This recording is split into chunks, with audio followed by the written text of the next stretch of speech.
Olá, amigos, amigas, que Deus nos abençoe.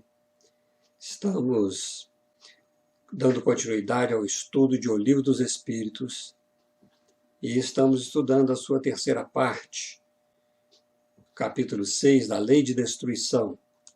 E hoje nós vamos dar continuidade ao estudo do item assassínio, abordando as questões de 747 até 749.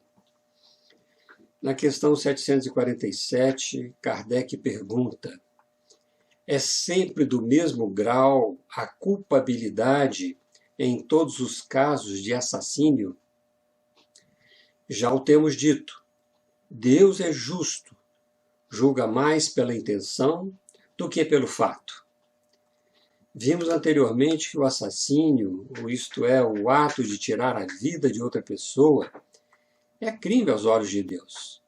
Mas aqui Kardec pergunta sobre a culpabilidade, o grau de responsabilidade que o indivíduo tem quando pratica o ato e como que ele leva isto em sua consciência.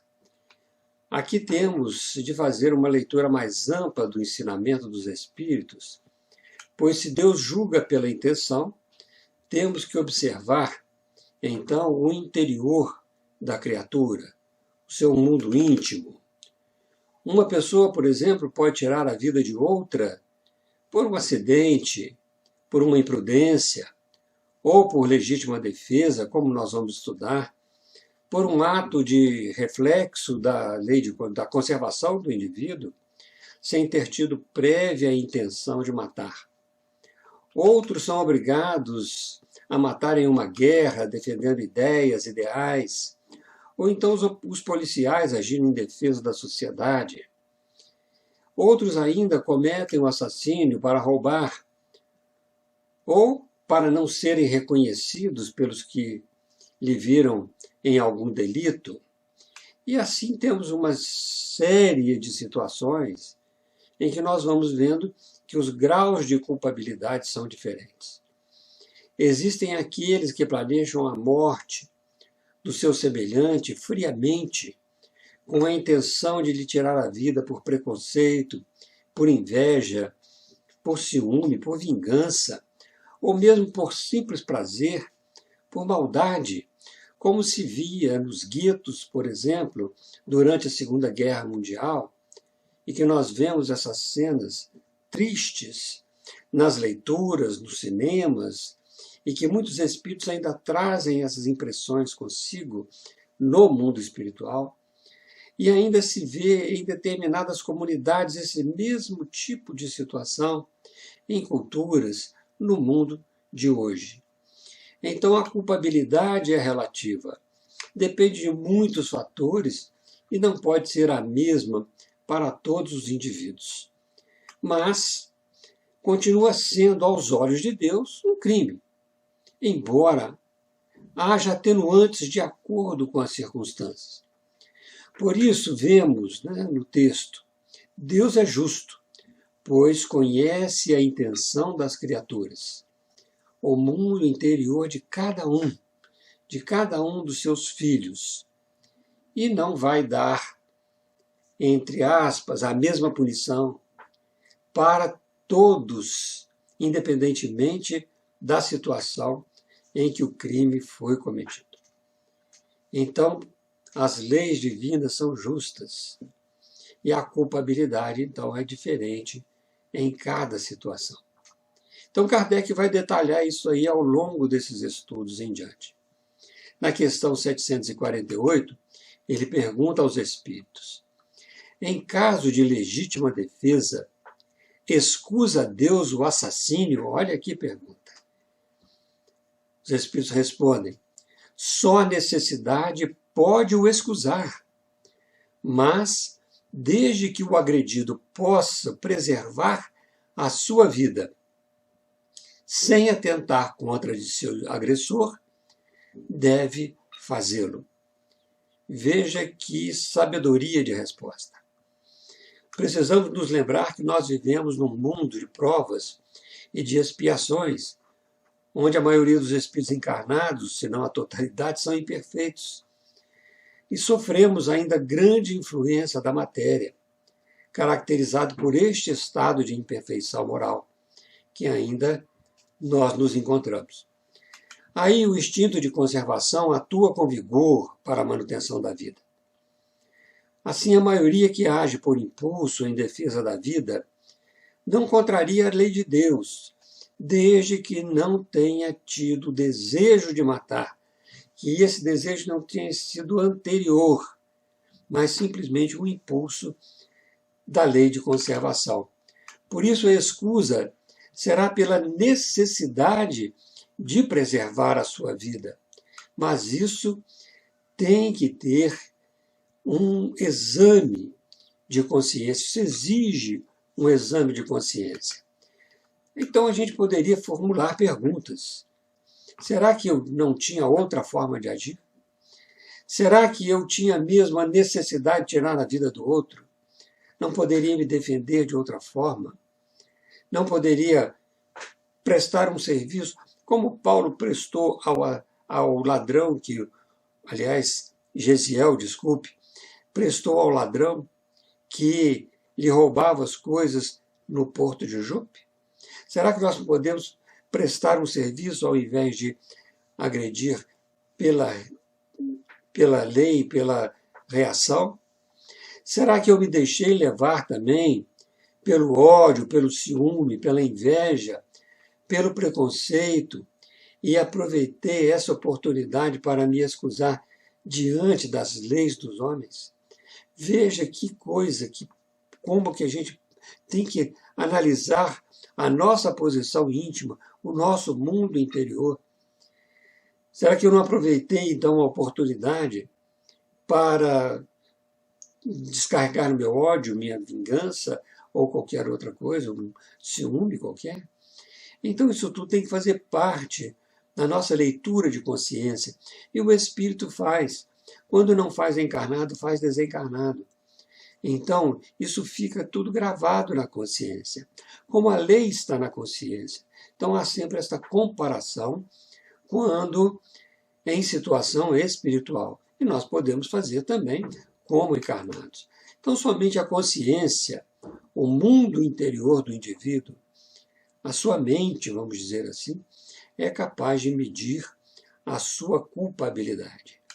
Então, o homem tem o direito de agir em legítima defesa, tirando a vida até do agressor. Todavia, sem se aproveitar desses momentos para que os seus desequilíbrios apareçam, os seus desequilíbrios íntimos façam com que ele haja desta forma, e o seu estado evolutivo, né, não lhe proporcionando serenidade e de enfrentar a agressão e até mesmo a morte, sem agredir e sem se revoltar, porque isso também depende do indivíduo naquilo que ele já galgou em sua evolução. Então, essa legítima defesa, inclusive, esse assassínio pela o impulso de conservação, ele vai se apagando à medida que o espírito vai se depurando.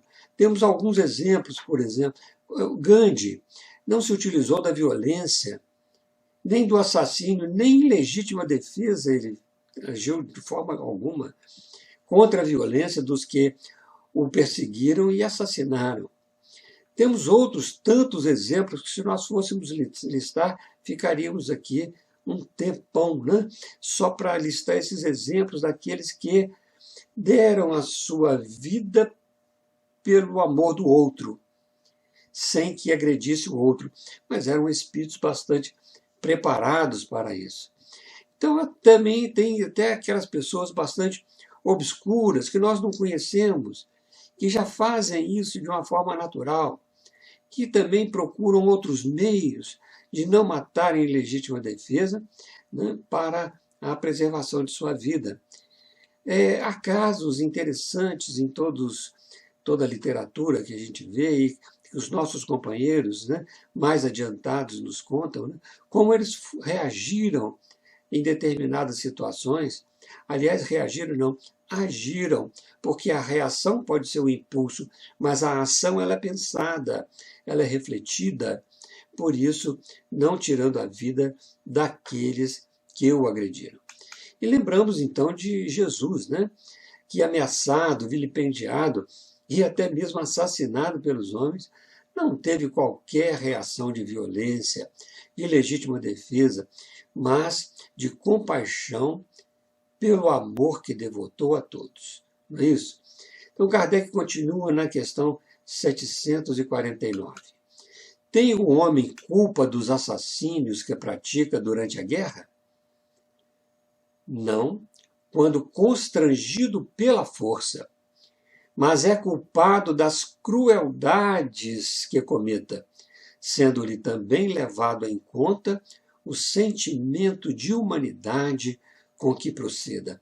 Olha que sabedoria desta resposta, gente, né? Muitos que são convocados à guerra são constrangidos, forçados a matar seus semelhantes. Eles estão lá no fronte, estão lá na frente de batalha. Vem esta situação, ou eu morro ou eu mato. Mas eu tenho que matar, na realidade, pelo ideal e com humanidade. Olha que interessante, com humanidade. Mas então vem esse mundo interior do indivíduo, né? E se ele age com esses ideais de progresso, se ele age com humanidade na realidade, busca agir com esse sentimento de humanidade para com seus semelhantes, não é culpado aos olhos de Deus pelas mortes de que ele foi o protagonista, de que ele fez acontecer, né? Agora, se ele usa de crueldade, como, por exemplo, naqueles guetos poloneses da Segunda Guerra, gente, aquilo marca a gente de uma tal forma, a atrocidade dos assassinatos, né? Assassinatos de civis, de crianças, de mulheres que não tinham nada de ameaçar a vida do outro, simplesmente porque queriam que eles morressem, nas mortes então cometidas pelo preconceito, né? Pelo preconceito de que o outro era de outra ideia, era judeu, ou era isso, ou era aquilo, não importa. Mas o ódio, a vingança, este é, na realidade, aquele que é mais culpado aos olhos de Deus. E vai ter que expiar o mal que praticou, reparando também todo o prejuízo causado pela interrupção da experiência de vida daqueles que ele tirou a vida com crueldade. Podemos extrapolar esta ideia também, veja, para uma ocasião que nós tivemos aqui no nosso próprio Brasil, né? Que é na época da escravatura. Quantos escravos eram assassinados pelos seus donos, entre aspas, donos, né? Por qualquer motivo banal, olha, qualquer motivo, ou ainda chicoteados até a morte. Podemos afirmar, gente, com certeza, viu, que os que assim agiam não têm desculpa aos olhos de Deus.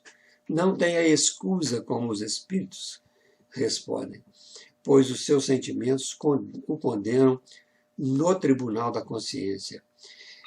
Temos uma história de um feitor, né, que teve que bater no escravo, e a seu contragosto, ele não queria bater, mas ele era obrigado pelo dono, e o dono do escravo, né? E o dono mandou, o fazendeiro mandou bater. Ele falou, não, mas eu não quero. Aí, quando era outro que ia bater no escravo, o escravo pediu a ele, olha, por favor, bate você, porque você vai bater com amor, e não com crueldade. Aí está o sentimento de humanidade. Ele tinha aquela obrigação de fazer, mas o fez com humanidade, com o sentimento de amor pelo outro, sendo obrigado pelo seu dono e pedido por aquele escravo, porque assim a dor para ele era menor. Então é o mundo interior da criatura que conta em todos os seus atos, que mede o grau de culpabilidade dentro da lei natural, dentro da lei de Deus. Nós vamos ficando hoje por aqui com essas reflexões. Vamos deixando aí o nosso e-mail, né? wkduarte@gmail.com, para aqueles que quiserem fazer algum comentário, alguma resposta para nós, ou adicionar algumas ideias, a fim de que o nosso aprendizado possa sempre crescer. E ficamos felizes por estarmos aqui mais uma vez, não reunidos, mas unidos pelo coração, agradecendo a Deus a oportunidade deste estudo, dessas reflexões. Fiquemos com Deus, muita paz, até mais.